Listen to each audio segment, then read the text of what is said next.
a todos los españoles. Durante esta semana estamos recorriendo España, son días de análisis, de propuestas, de soluciones para construir el futuro de España, contando con toda la sociedad civil y no solo escuchándola, sino comprendiéndola. Ayer en Sevilla reiteramos nuestro compromiso de reforzar la independencia del Poder Judicial. Parece obvio, pero no lo es. Y en Valladolid reivindicamos la necesidad de fortalecer el Estado de Derecho. A lo largo de todos estos días, exdirigentes europeos relevantes han mostrado su apoyo, su respaldo al presidente del Partido Popular, Pablo Casado. Hoy estamos en Cartagena. Aquí analizaremos la sostenibilidad de bienestar, del estado de bienestar en base a la igualdad de oportunidades. Los temas del día son interesantes: la defensa de la familia, la lucha contra la pobreza y la desigualdad, la garantía de las pensiones y las políticas de dependencia, reto demográfico, sanidad, educación como ascensor social y la sanidad y la calidad de vida como pilar de bienestar. Vemos el vídeo.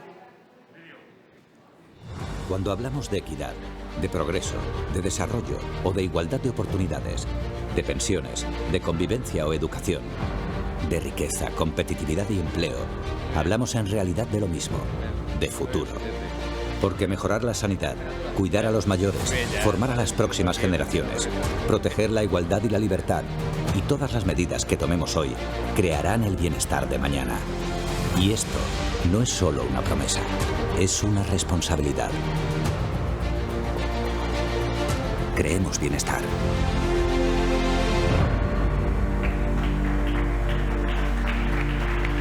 Arrancamos de lleno aquí en Cartagena, primera mesa de la jornada, crecimiento contra la desigualdad. Contamos con la participación del expresidente de México, Felipe Calderón. Un aplauso. Muchas gracias. Al presidente. Y del presidente del Partido Popular, Pablo Casado. Gracias.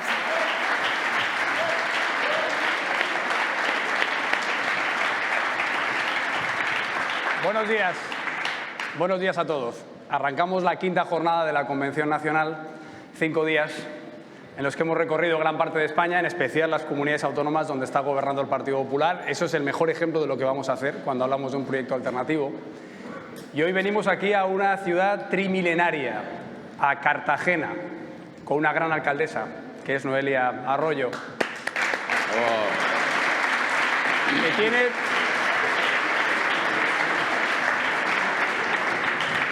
que tiene vestigios romanos, que tiene una potencia naval desde hace muchos siglos y, sobre todo, que tiene una gran gestión a nivel municipal, igual que lo tiene la región de Murcia.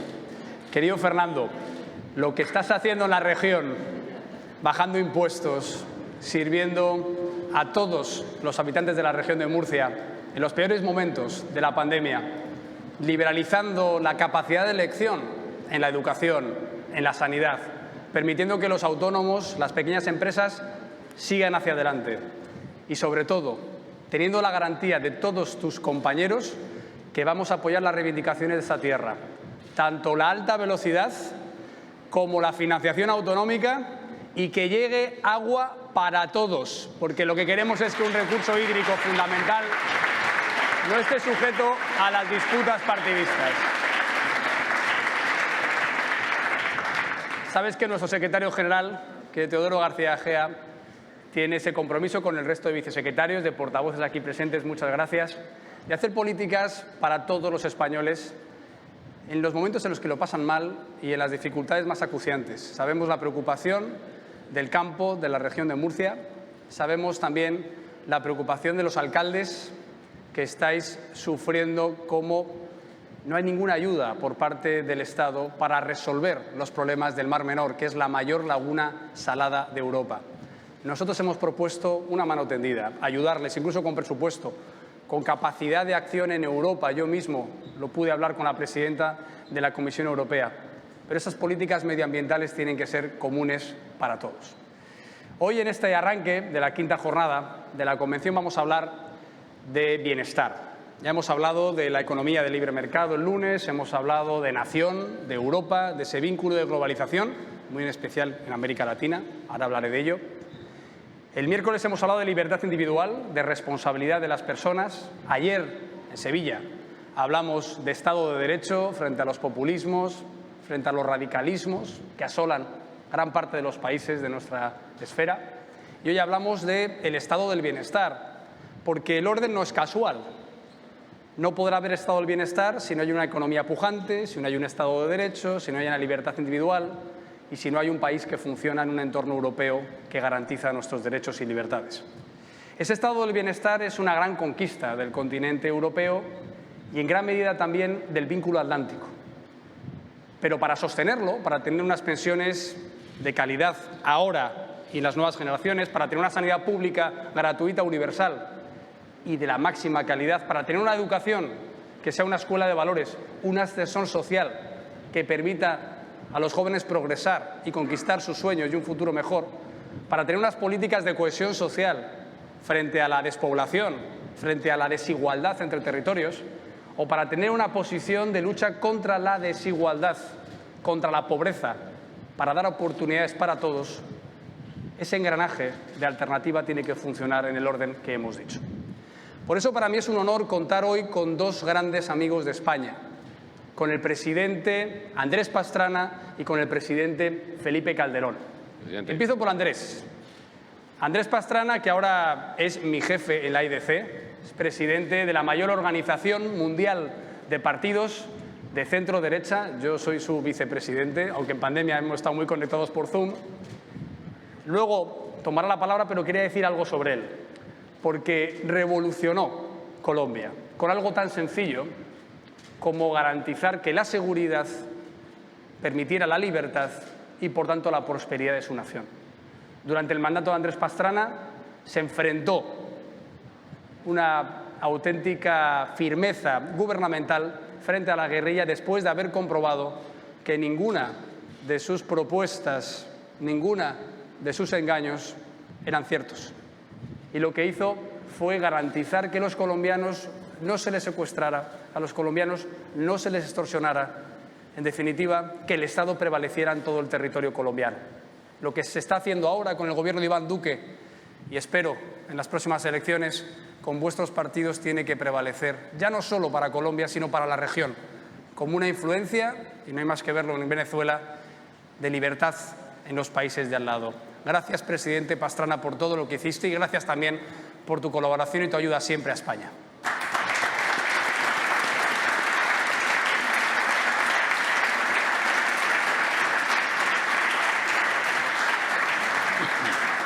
Y gracias a Nora por haber venido y a vuestro hijo y mi amigo Santi, compañero de muchas horas en Georgetown durante nuestra común etapa allí. Y hoy tengo el placer de compartir panel con el presidente Calderón. A su currículum académico, una persona jurista, pero que también tiene maestría en cuestiones relacionadas con la economía, con el liderazgo, con la función pública, que ha sido galardonado por el Foro Económico de Davos como estadista del año en el año 2012, que lo fue por Naciones Unidas como el campeón de la tierra, es decir, en su lucha por la defensa del medio ambiente, que ha sido todo a nivel político, siendo el líder de la bancada del PAN, un partido que mucho podría decir su familia de su fundación, un partido ya centenario, y que además fue secretario de Energía en uno de los momentos del despegue energético mexicano, que sirvió, gracias a sus políticas, también para paliar las desigualdades y para potenciar el crecimiento económico de las exportaciones, que lo ha sido también como presidente de México durante sus 6 años de mandato, en los que se revolucionó la economía. Para empezar, acabó con 6 décadas de un mandato de un único partido. Parecía imposible que el PRI pudiera tener una alternativa. Y se hizo defendiendo unos principios y unos valores muy claros. Y diciendo lo que estamos comentando hoy, que hasta que México no pudiera garantizar la seguridad, no podríamos tener libertad. Y si no había libertad, era muy difícil que un país tan rico, tan poblado, tan influyente, tan históricamente relevante, pudiera aportar crecimiento económico, creación de empleo para construir un estado del bienestar. Durante el gobierno de Felipe Calderón, y yo creo que algo ahora se enseña en Harvard, que él como alumno también recibió en la Kennedy School of Government, Se planteaba cómo México podía tener alianzas al otro lado del Atlántico. Es cierto que con España fueron unos años de una intensa actividad, con Estados Unidos, el vecino en el norte, con la influencia, siendo el principal país de Centroamérica, hacia la región centroamericana, con países más pequeños, pero también que tenían muchos problemas de seguridad y de lucha contra la pobreza, y también la influencia hacia la región. Y en su mandato acuñó la Alianza del Pacífico. Es decir, México también empezó a mirar al Pacífico en un momento en el que China ya estaba creciendo mucho y en un momento en el que la administración americana también empezó a mirar desde la costa oeste. Durante los mandatos de Felipe Calderón, los años del mandato de Felipe Calderón, consiguió lo que se propuso.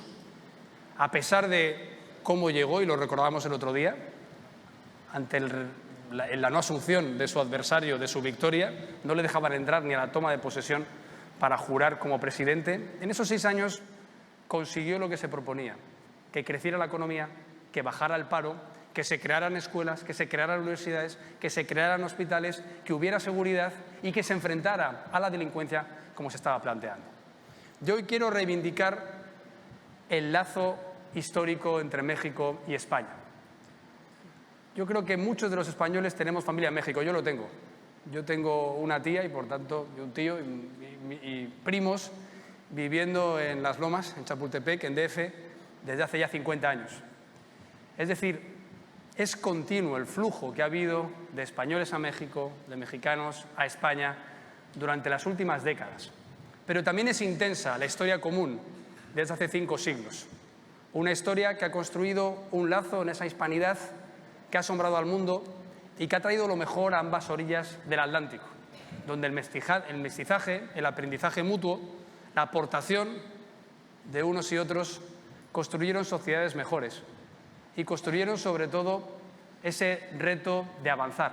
Yo recordaba el otro día leyendo cuántas universidades se abrieron en esos años, cuánto bienestar se creó en esos años y sobre todo cuánto hemos aprendido también en España de esas experiencias. Sea México, sea Colombia, sea Argentina, sea Chile, como recordaba el otro día el presidente Piñera delante de Su Majestad el Rey, sea Uruguay, como recordaba el presidente Lacalle, sea Ecuador, como ha recordado la semana pasada el presidente Lasso. En definitiva, como dice la Constitución de 1812, los españoles de ambos hemisferios, o la madre patria, como se dice en la otra parte del Atlántico. Y una última reflexión sobre esos lazos de libertad, de concordia y de fraternidad, que en el fondo tiene que ver con la España que hoy entendemos. Hoy se cumple el 90 aniversario del sufragio universal, es decir, del derecho de las mujeres a votar en España. Creo que es un día para estar todos muy contentos, pero me gustaría recordar algunas cosas, ya que la izquierda se intenta apropiar cuestiones históricas que no le corresponden. En esos debates parlamentarios, en esos años, el Partido Socialista no apoyaba el sufragio femenino. No hay más que leer los diarios de sesiones de la diputada Kent para recordar lo que decía sobre por qué las mujeres no debían votar. No hay más que recordar al diputado de partidos que formaron parte del Frente Radical y el Frente Popular, como Ayuso, decir que las mujeres no debían votar hasta los 55 años por cuestiones biológicas que no voy aquí a recordar. No hay más que ver incluso cómo ha aprobado ya el sufragio femenino. Kent volvió a intentar que se retrasara hasta que las mujeres no hubieran votado en 2 elecciones municipales. No hay más que recordar cómo el líder del Partido Socialista asumió esos postulados en contra de los partidos más moderados o de las mujeres diputadas más liberales, como es el caso de Clara Campoamor, que respondió: recordad que no venís solo de un varón, sino que todo el mundo ha venido también de una mujer. Esa libertad que se conquistó allá por los años 30, y ahora parece imposible que haya que reivindicarlo, es algo que tiene mucho que ver con las ideas de libertad que muchos años después dieron lugar a nuestra familia política. En España, allá después de la transición, en Europa, cuando se configuró el Partido Popular como legado de los padres fundadores de la Unión, y también como las alianzas internacionales como la IDC o la IDU de representación de estas políticas de libertad. Así que, queridos presidentes, en concreto, querido presidente Calderón, muchas gracias por todo lo que habéis hecho, por la experiencia de gobierno, por los lazos con España, con la cooperación comercial, histórica, cultural, turística, energética, que siempre has tenido durante tus mandatos, y ahora también por esa voz clara desde México al mundo de reivindicar los valores liberales y los valores que todos defendemos aquí, en esta ciudad, que tanto ha tenido que ver también con la construcción de una historia común. Muchas gracias y tuya es la palabra. Gracias. Muchas gracias, presidente. Bien, primero, no sé si me escuchan aquí. Gracias. Primero que nada, muchas gracias a todas y a todos ustedes por invitarme. Presidente, estoy muy honrado de estar en este encuentro del PP y más de estar en esta bellísima ciudad. Saludo respetuosamente a la alcaldesa, al presidente de la comunidad, a todos ustedes, amigas y amigos. Y bueno, honrado de esta conversación con el presidente Casado. Les platico un poco lo que vivimos en México, me tocó vivir como presidente de la República, y ya conversaremos sobre otros temas. Primero, les diré que cuando entramos parece que cayó la tormenta perfecta. ¿Por qué? Porque teníamos, por ejemplo, una violencia brutal en el país, que era desgraciadamente conocida mundialmente. ¿Qué estaba pasando? Un poco les platico. Había una política que era dejar hacer, dejar pasar, que era hacer que los criminales hicieran lo que quisieran, no te metas con ellos, vete adelante. Algo que por desgracia está volviendo hoy a México con una serie de calamidades inenarrables. Ya platicaremos de ello. Las policías estaban carcomidas por la corrupción, estaban dominadas por los cárteles, y había algo más grave que no se entiende plenamente, que es más allá del narcotráfico, que es la captura del Estado. ¿Qué es la captura del Estado? El proceso mediante el cual el crimen organizado se apodera de las autoridades y se apodera de las sociedades y sustituye al Estado. Si el Estado se define como el que pone las leyes, el que cobra los impuestos y el que tiene la fuerza pública, llega un momento que son los criminales los que ponen su ley, los que cobran impuestos a través de extorsiones y los que tienen la fuerza. Y ese proceso iba claramente marcado por una caída brutal en vilo de las instituciones de seguridad y justicia y una creciente exponencial de la fuerza criminal en México. Ese fue el panorama que teníamos, pero no era lo único. ¿Qué fue lo que hicimos? Una estrategia que cambiaba las cosas. Primero, 3 ejes. Combate frontal al crimen organizado. Y parece que es obvio que tiene que combatirse a los criminales, pero en México aún el día de hoy se debate si se les debe combatir o no. Y nuestra política fue: a los criminales se les combate, porque quien gobierna tiene la orden, tiene el mandato de hacer valer la ley, defender a los ciudadanos y combatir a los criminales. Y así lo hicimos, decididamente. Hoy la política, por ejemplo, de seguridad es contraria, y la política se titula desde la campaña presidente: abrazos, no balazos.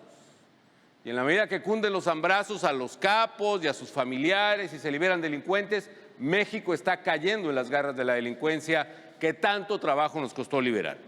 La segunda estrategia fue todavía más importante, que fue una labor de reconstrucción y construcción de instituciones de seguridad y justicia confiables y eficaces. Un nuevo marco legal que reformó la justicia en México para hacer justicia adversarial, pero además operativamente hicimos varias cosas.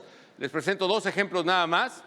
Uno es, por ejemplo, no había información sistemática ni de la criminalidad ni de la seguridad, y nosotros creamos la Plataforma México, digitalizamos los registros policíacos, hicimos solo una base de datos que implicó en menos de 2 años teníamos ya más de 500 millones de datos, desde registro de voces de delincuentes, de secuestradores, por ejemplo, registro de armas, registro de balística, registro de huellas dactilares, registros homologados de policía y tránsito de todo el país que no existía, y eso nos permitió revolucionar verdaderamente el combate a la delincuencia.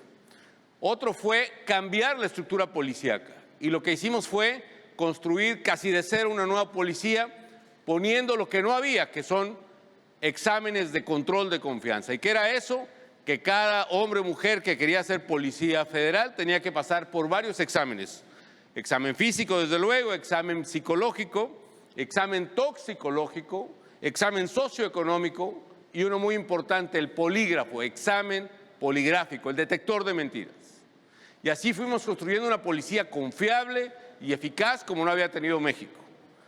En 3 años pasamos de 6,000 oficiales federales que eran básicamente vigilantes de carreteras a tener una base de 36,000 policías federales, de los cuales todos habían pasado examen de control de confianza y había 12,000 graduados universitarios que no estaban en una patrulla, estaban en su computadora armando bases de datos, sistematizando la inteligencia contra la criminalidad.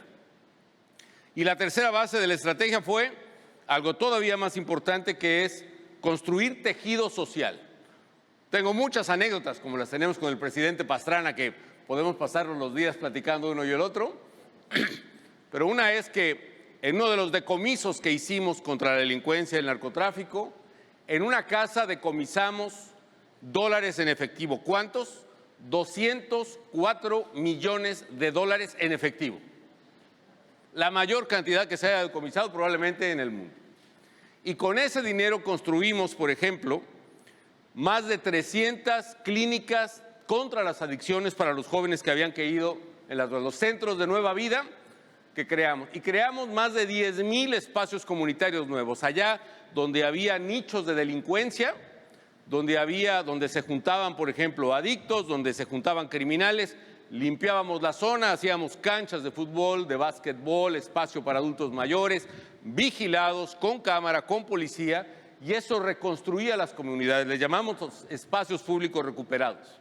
Y otros que hablaré más adelante, que adelantaba el presidente: universidades, bachilleratos, 1,100 bachilleratos nuevos, 140 universidades públicas y gratuitas en México nuevas, y la construcción de 100 campus más para las universidades existentes. Entonces, 3 ejes. Y luego, en esta tormenta perfecta no solo estaba la violencia. De repente, en el 2008-2009, viene la mayor crisis económica hasta entonces, que es la crisis financiera de Estados Unidos. Y es un elefante que nos cae encima a los mexicanos. Ustedes ven, esta es la curva, no sé si alcanzan a ver las pantallas, quizá no se ve muy bien, pero es la curva del comportamiento de la economía de Estados Unidos, y en la línea roja ven el comportamiento de la economía mexicana. Se desploma Estados Unidos y se desploma más México. Entonces tú como presidente, como lo será, por cierto, el presidente Casado aquí en España, que pronto será presidente de España, debes tomar decisiones rápidas que hacer. Y mira, presidente, diría alguna cosa heterodoxa, pero en esto ya platicaré un poco lo que enfrentamos. Yo soy como bien dices, un gobernante o un funcionario público, un servidor público que cree en el equilibrio fiscal, que cree en la responsabilidad fiscal, que cree en las libertades, pero cuando hay crisis hay que tomarse ciertas libertades también, y ya hablaré de eso. Bueno, termino el comentario sobre la tormenta perfecta. Hubo huracanes, hubo desastres naturales, y para colmo nos cayó la epidemia del AH1N1, ustedes recordarán, un poco como el COVID, solo que menos letal. Y además el epicentro no estuvo en China, sino estuvo en la Ciudad de México. Nos tocó enfrentarlo también. Pero bueno, eso es otra historia y tenemos poco tiempo. Más me voy a referir a la parte económica, que es un poco lo que quisiera centrarme. Primero, ¿qué hacer para enfrentar la crisis? Si te está cayendo la economía a una tasa de 9% anual negativa, entonces tú lo que tienes que hacer es al paciente ponerle shocks, electroshocks, para que resucite, para que restablezca el ritmo cardíaco. Y efectivamente eso hicimos.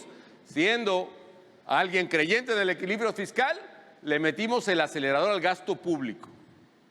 Un déficit que lo incrementamos 3 puntos en menos de un año, 3 puntos del PIB. ¿Para qué? Para poder resucitar la economía en ese año. E hicimos carretera, ya lo verán, e hicimos rescate de zonas arqueológicas, e hicimos trabajos temporales y prevención de incendios forestales, etcétera. También expandimos el gasto público en materia social y llegamos en ese año a aumentar de 4 millones a 6,5 millones de familias beneficiarias de apoyos directos del Estado. Es decir, 1 de cada 4 familias de mexicanos, los más pobres, empezaron a recibir lo del programa de oportunidades, que es un programa creado en México de transferencias directas condicionadas. Le damos a la madre de familia, no al padre, la madre es la que cuida el dinero, a la madre de familia un apoyo económico siempre y cuando condicionado a que lleve a sus hijos al médico y a la escuela. Y eso permite romper estructuralmente la pobreza, es decir, que dando igualdad de oportunidades, que era nuestro lema, presidente, creando una base de educación y de salud, y al mismo tiempo ayudar transitoriamente al ingreso. Y la tercera es que hicimos programas para preservar el empleo. Un solo ejemplo. México tiene mucha inversión electrónica y automotriz internacional. Y la inversión extranjera, caída la economía de Estados Unidos, estaban anunciándonos que retirarían sus inversiones, que cerrarían sus plantas. Y hablamos empresa por empresa, sector por sector, hablamos con los sindicatos, con los trabajadores, con las empresas extranjeras, perdón, y llegábamos a acuerdos como este, por ejemplo, en el sector automotriz. Si una empresa se decidía con aprobación del trabajador y del sindicato, si el trabajador, por ejemplo, decidía ganar una tercera parte menos de sueldo, y la empresa, en lugar de ser despedido, y la empresa pagaba una tercera parte del sueldo en lugar de despedir a los trabajadores, el gobierno pagaría la otra tercera parte del sueldo. Primero por 3 meses hicimos el acuerdo y lo prolongamos hasta 6. ¿Y qué fue lo que pasó? Funcionó, mantuvimos la planta productiva y salvamos 480,000 empleos formales del sector exportador en México. Con un mecanismo innovador, un acuerdo para salvar el trabajo, se llamó en ese entonces. Bueno, hicimos una serie de medidas y cuando vimos que estaba avanzando la solución a la crisis, tuvimos que cerrar ese déficit. Y es una de las decisiones políticas difíciles de un presidente. ¿Por qué razón? Porque si nosotros dejábamos escapar el déficit, México iba a entrar a una de sus tradicionales crisis financieras que reventaban la economía y que iban a mandar a más mexicanos a la pobreza que tanto hemos vivido. Y lo que hicimos fue responsable, cerrar el déficit público porque habíamos pasado la crisis. ¿Y cómo se cierra un déficit público, amigos? No hay nada nuevo bajo el sol y no hay recetas de la abuela que funcionen. Son conocidas en todos lados. Hay que aumentar los ingresos, que implica contribuciones, y hay que reducir los gastos. Y punto. Y sí se paga un costo político. ¿Y saben qué? Lo pagamos. ¿Por qué razón? Porque el futuro de México estaba en peligro y había que asumir los costos con responsabilidad. Y eso finalmente hicimos. Pero ya entrados en gastos, dijimos, estamos pagando este costo político, hagamos reformas más a fondo en la economía mexicana. Y entonces nos decidimos a una estrategia de competitividad para México. Y ya lo decía el presidente Casado, México tiene una posición privilegiada en el mapa. Yo a mis alumnos les solía decir, miren, Dios ha sido súper generoso con México, nos ha colocado exactamente en el centro del mundo, ¿no? Y bueno, puedes manejar un poquito el mapa y moverlo un poco, pero con cierta licencia literaria así es. Pero eso nos sirve, a los mexicanos nos sirvió porque entendimos que podíamos ser el eslabón estratégico en una sociedad interconectada y centrada en el comercio como es la del siglo XXI. Y entonces no solo cancelamos, sino que aceleramos los acuerdos comerciales con todo el mundo. Y tuvimos una política muy agresiva de liberación comercial, de libertades económicas. Entonces teníamos el tratado con Estados Unidos, sí, pero reforzamos y logramos un tratado con la Unión Europea e hicimos la Alianza del Pacífico, hicimos tratado de libre comercio con Colombia y con Chile y con Centroamérica y con Asia y con muchas partes. De tal manera que logramos que México tenía un mercado de más de 1,000 millones de consumidores con acceso gratuito, sin aranceles, a productos mexicanos. Y eso, contra lo que muchos decían de que la apertura económica iba a matar las empresas mexicanas, ocurrió totalmente al revés. Un ejemplo, la industria automotriz, que competíamos con mis compañeros de clase, que eran Lula, por ejemplo, Lula da Silva. Lula siguió una estrategia para proteger la industria automotriz brasileña, pero al revés. Ellos pusieron aranceles para proteger la industria brasileña. Y suena lógico, ¿no es cierto? Pero nosotros lo hicimos exactamente al revés, presidente. ¿Qué hicimos? Por ejemplo, bajamos aranceles, en el caso de la industria automotriz, a 0.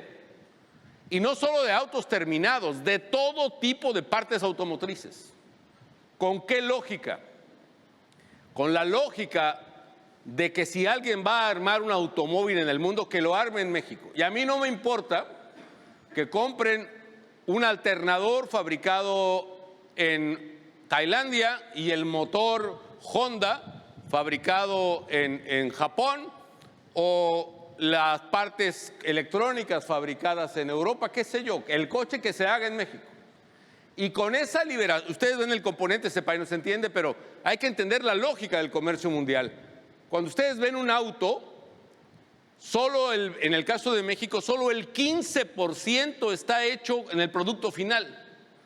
El 10% es maquinaria y capital y el 75% son componentes de todo el mundo. Entonces tuvimos una política de libertad económica y la jugamos por la libertad. ¿Cuál sería el resultado? Bueno, ya platicaré.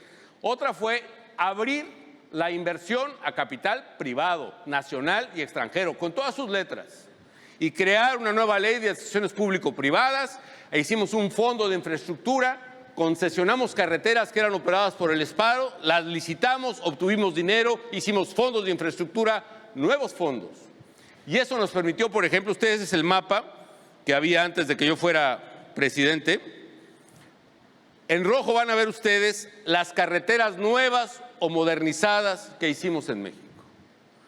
22,000 kilómetros de carreteras nuevas o modernizadas, la distancia entre el Polo Norte y el Polo Sur. Este, por ejemplo, es un ejemplo que a mí me gusta, el puente Baluarte, 4 carriles, un puente colgante, medio kilómetro de ancho sin una sola columna, y 420 metros abajo hay un río. De hecho, fue el puente colgante más alto del mundo en su tiempo. Y cuando yo lo decía, no seas presumido, Calderón, etcétera, etcétera. Bueno, como no nos quería, entonces fuimos por el certificado del récord Guinness, que era el puente más alto atirantado del mundo, y así lo era. Ya luego los chinos vinieron 4 años después y hicieron otro. Pero bueno, así son.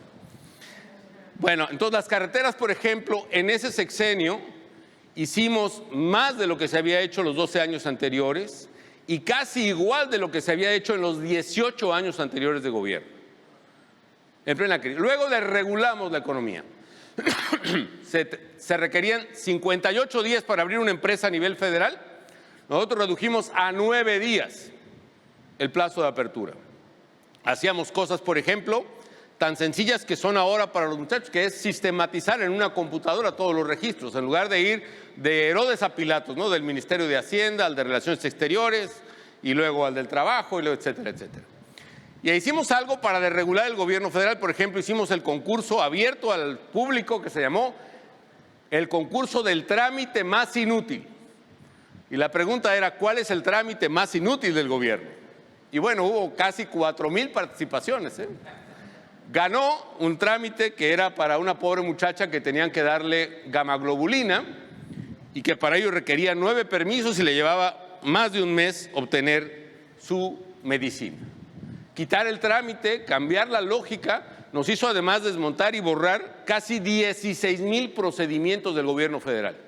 16,000 procedimientos a la basura, punto. Eso nos hizo un gobierno mucho más ágil. ¿Qué hicimos en otros? En salud, por ejemplo, lo mencionaba el presidente, con inversión del Estado, con inversión público-privada y con una modalidad que empezamos los gobiernos humanistas, entonces del PAN, creamos el Seguro Popular. El Seguro Popular había seguridad social para los trabajadores formales, había seguridad para los trabajadores del gobierno a todos los niveles, pero no había seguridad social, no había servicios médicos gratuitos para la gente que no tenía un trabajo formal, que nuestras economías, por desgracia, son una población en crecimiento. Con el Seguro Popular le dimos cobertura y aumentamos la cobertura de salud de 60 millones de mexicanos a más de 100 millones de mexicanos en 6 años.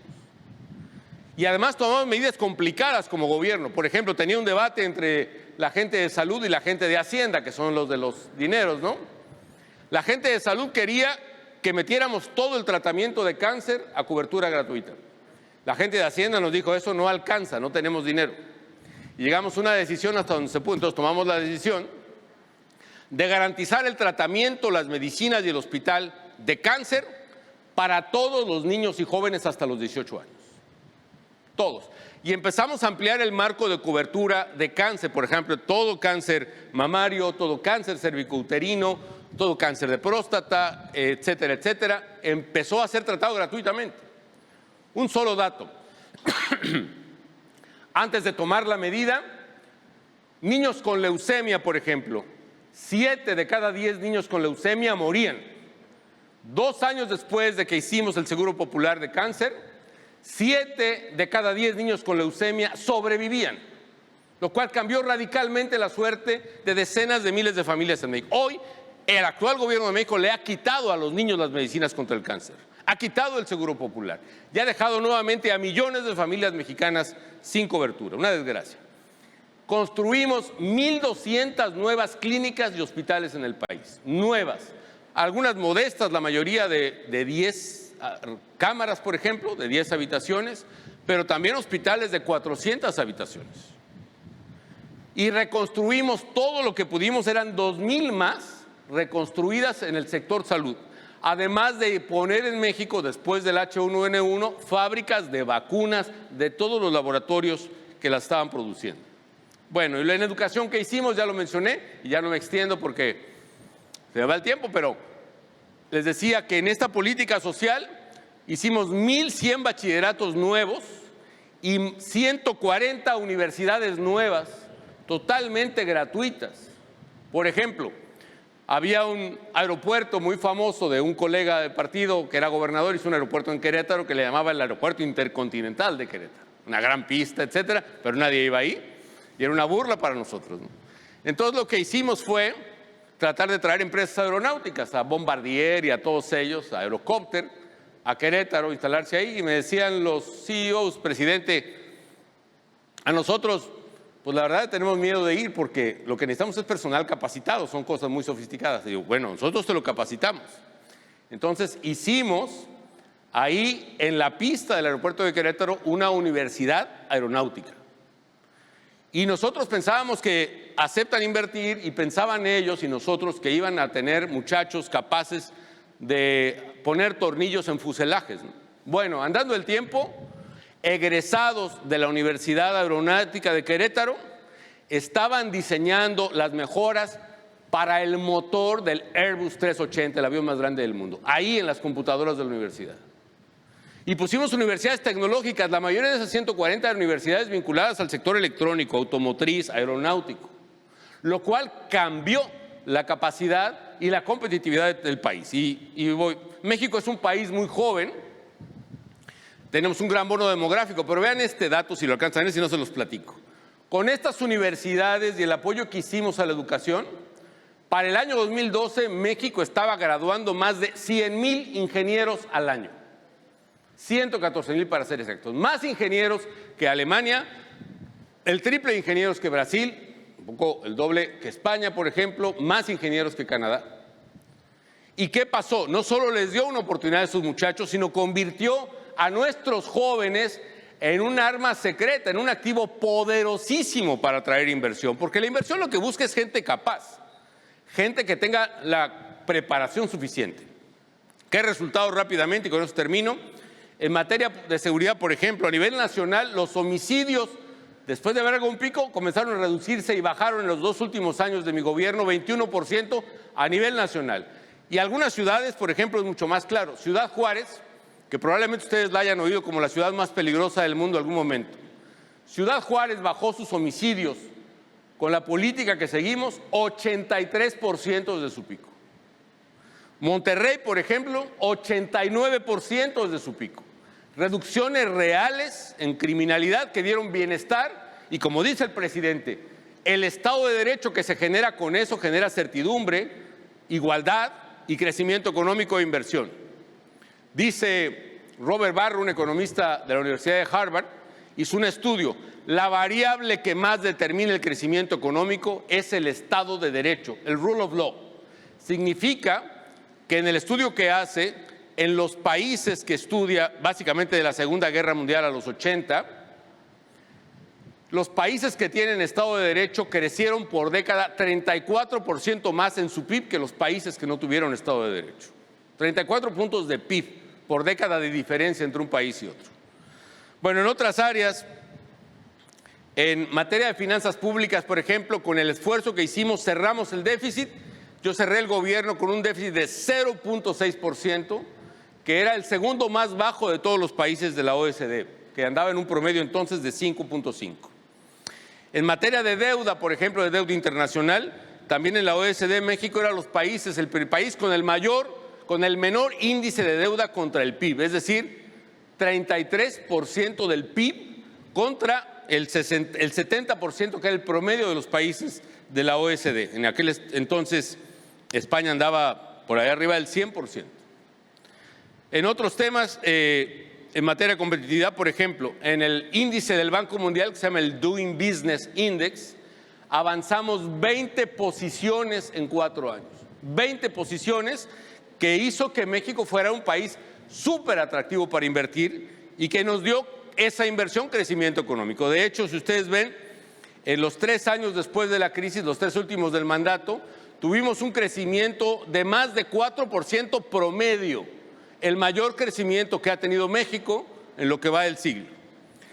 Industria automotriz, por ejemplo, ¿de qué sirvieron esos ingenieros y esas aperturas comerciales y esa baja de aranceles? Cuando entré a la presidencia, México era el 9º país exportador de vehículos en el mundo. Al salir de la presidencia ya éramos el 4º exportador más grande del mundo y al poco tiempo ya fuimos el 3º más grande del mundo en exportación de vehículos, más que Estados Unidos, más que Francia, más que España, más que Inglaterra, etcétera, etcétera. En materia de competitividad, logramos en otros índices, por ejemplo, ser en el índice de manufacturas más competitivos que la propia China. Y en confianza hay un indicador de una consultora IT Kearney que habla de países en el que se tiene confianza para invertir. Éramos en 2009 más o menos el país número 20, en 3 años, en 2007, y avanzamos a estar en el top 10, el 9º país, y en algún momento fuimos el 7º país más confiable para invertir. En materia social, por ejemplo, cuando empiezan los gobiernos del PAN, el 60% de la población no tenía acceso a salud.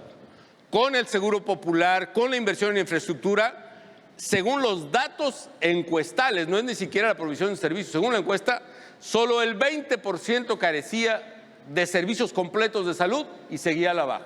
En fin, un dato final más. La migración que se sufre es un problema global.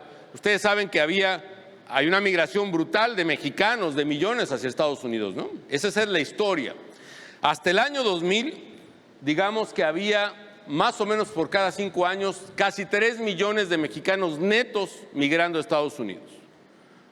Cuando salimos de gobierno, esta tasa se invierte, es decir, los mexicanos que regresan a México son más que los mexicanos que se van a Estados Unidos.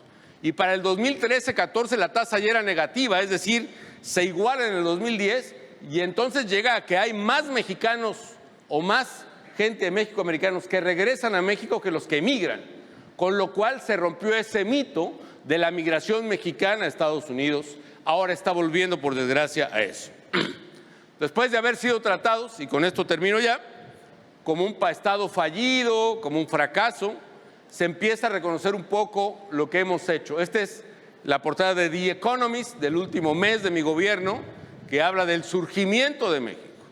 Claro, hay unos sombreros ahí pintados por ingleses que pues a mí no me gusta mucho, pero bueno, es su propio humor. Pero se empieza a hablar entonces, la revista Forbes, por ejemplo, del milagro mexicano. Foreign Affairs, de que México la hizo, etcétera. En fin, y termino con esto, amigas y amigos. El mensaje es el que ha dicho el presidente Casado. Con Estado de Derecho, con libertad económica, se puede, y no hay otra forma de hacerlo, generar inversión y crecimiento económico. Y con políticas de igualdad de oportunidades, es decir, igualando la oportunidad de estudiar, de tener servicios de salud de calidad, tú puedes generar condiciones reales de reducción de la desigualdad y de reducción de la pobreza y de la reducción de las carencias de vivienda, de salud, de servicios públicos y otros, como lo hicimos con Ventura, con errores, con aciertos, pero con mucho apoyo de la gente en aquellos años en que tuve el honor de ser presidente de México. Muchísimas gracias, presidente, y podemos conversar después.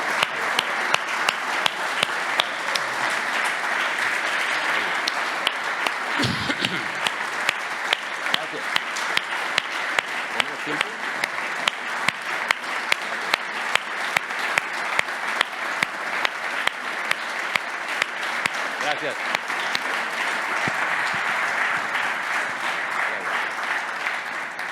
Pues muchísimas gracias, presidente Calderón. Yo creo que esto es una muestra. Cuando hacemos una convención y pedimos que una docena de líderes internacionales nos expliquen lo que hicieron, creo que es muy positivo tomar este punto de referencia entre grandes naciones, porque esto es lo que nos va a tocar hacer. Antes he dicho una cosa que nos va a reñir nuestro amigo Vicente Fox. El presidente Fox fue el primer panista que llegó a la presidencia de México después de los 60 años de PRI. Y me quedo con 3 reflexiones muy importantes y muy coincidentes con lo que estamos hablando, ¿no? Lo primero es el Estado de Derecho. También en la seguridad. Ayer hablábamos de independencia judicial, pero de seguridad aún no habíamos hablado. Y es verdad que nosotros en nuestra propuesta para España planteamos acabar con la multiresidencia, acabar con la ocupación de viviendas, plantear la prisión permanente revisable para los crímenes más graves, para seguir haciendo que las fuerzas y cuerpos de seguridad en España nos estén dando una de las tasas más bajas de delincuencia de nuestro entorno. Hay un segundo punto que es la competitividad económica.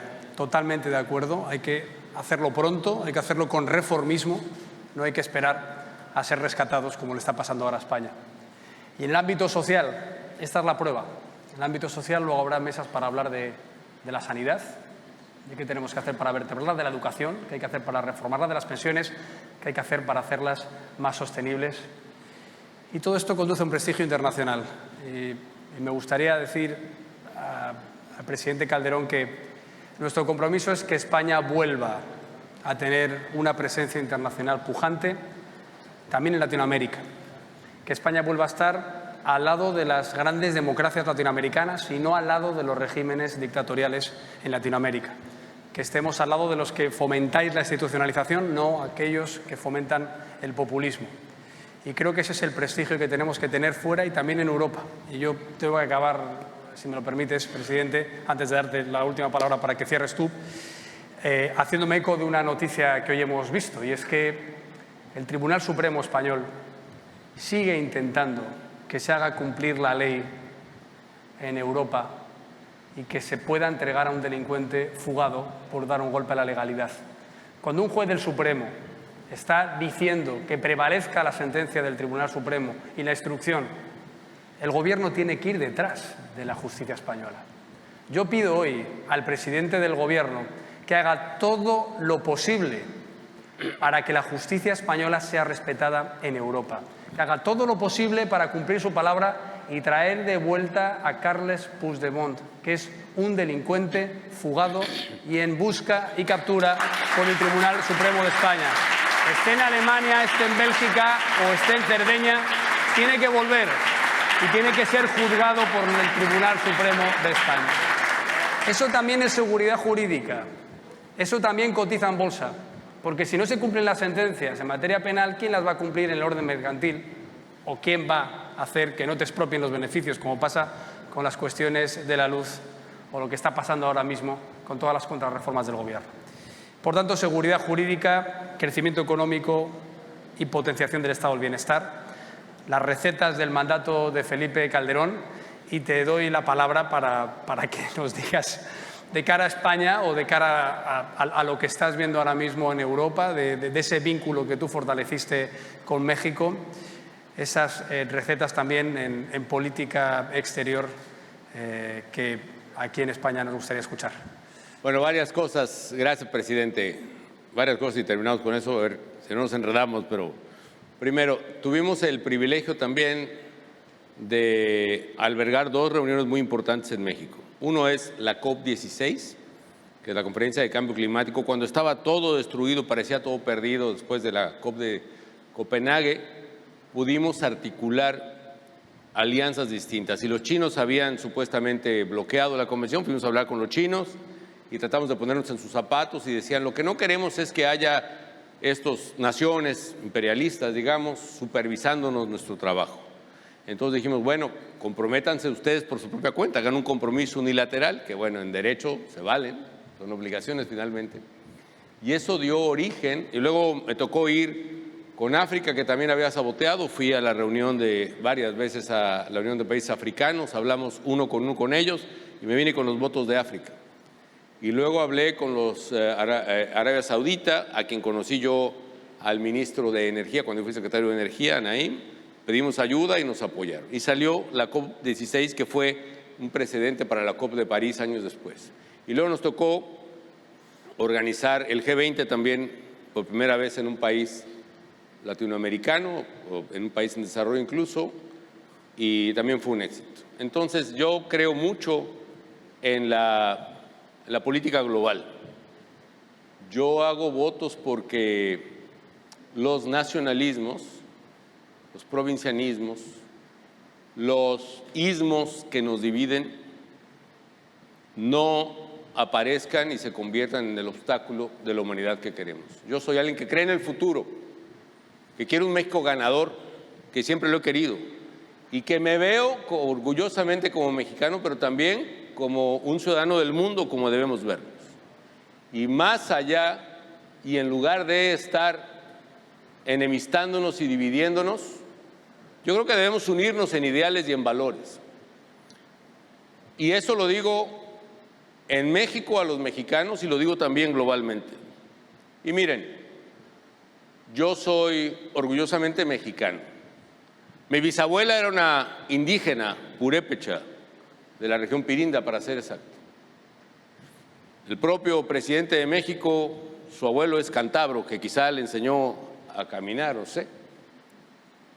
Y lo que digo es que nosotros los mexicanos, yo personalmente no soy indígena, no soy español, soy profunda y orgullosamente mexicano y por lo mismo, profunda y orgulloso de mis raíces, cualesquiera que sean estas, de todas, incluyendo,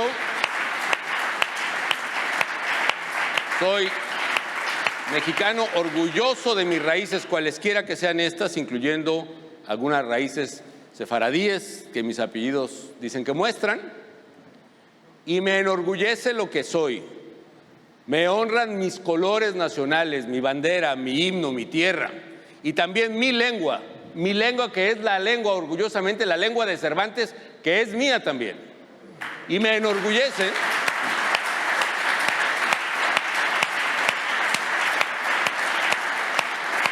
y me alegra y me declaro orgullosamente guadalupano. Y además digo que me alegra ser de Michoacán, donde estuvieron los jesuitas michoacanos, mexicanos, que dieron la voz de libertad. Como también me alegra ser para esos indígenas, haber tenido la voz de Vitoria, de Francisco de Vitoria en Salamanca, protegiendo a esos indígenas nuestros. Y sí, también, por supuesto que aborrezco y maldigo las atrocidades de Nuño de Guzmán, pero también bendigo y agradezco las bendiciones de Vasco de Quiroga, que fue el mejor fruto de España en todo el continente americano. Como michoacano que soy, digo, orgulloso de ser mexicano, y a mis propios compatriotas les digo, no caigamos en la trampa, porque aquí lo que se busca es provocar y dividir.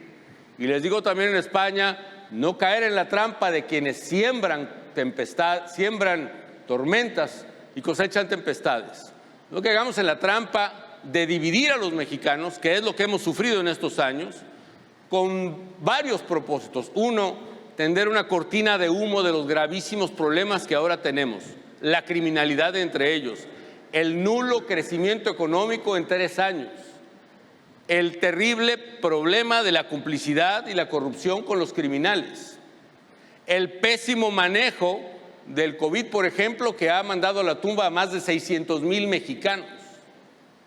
Esos problemas se cubren con estas cortinas de humo. Y el otro problema también es la vil estrategia política de dividir y manipular las emociones manipulables de la gente. Yo no caigo en la tentación de la polarización. Entiendo ese juego y llamo a no caer en la polarización y en la división. Si México ha sufrido alguna vez incluso la pérdida de la mitad de su territorio, es cuando los mexicanos estuvimos divididos. Y veo en esa la intención de dividirnos nuevamente. Nosotros no nos dividiremos. Y más que México, lo que llamo es a que estemos unidos globalmente y que veamos las causas y los verdaderos enemigos. Y para mí los enemigos son la pobreza y la miseria y la inseguridad y el cambio climático y todas esas cosas que no reconocen fronteras, ni mares, ni continentes. Orgullosamente mexicano, de raíces indisolubles, indígenas y españolas como todos los mexicanos, y profundamente orgulloso de todas esas raíces. Así me declaro, así soy, así he vivido y así espero morir. Muchas gracias.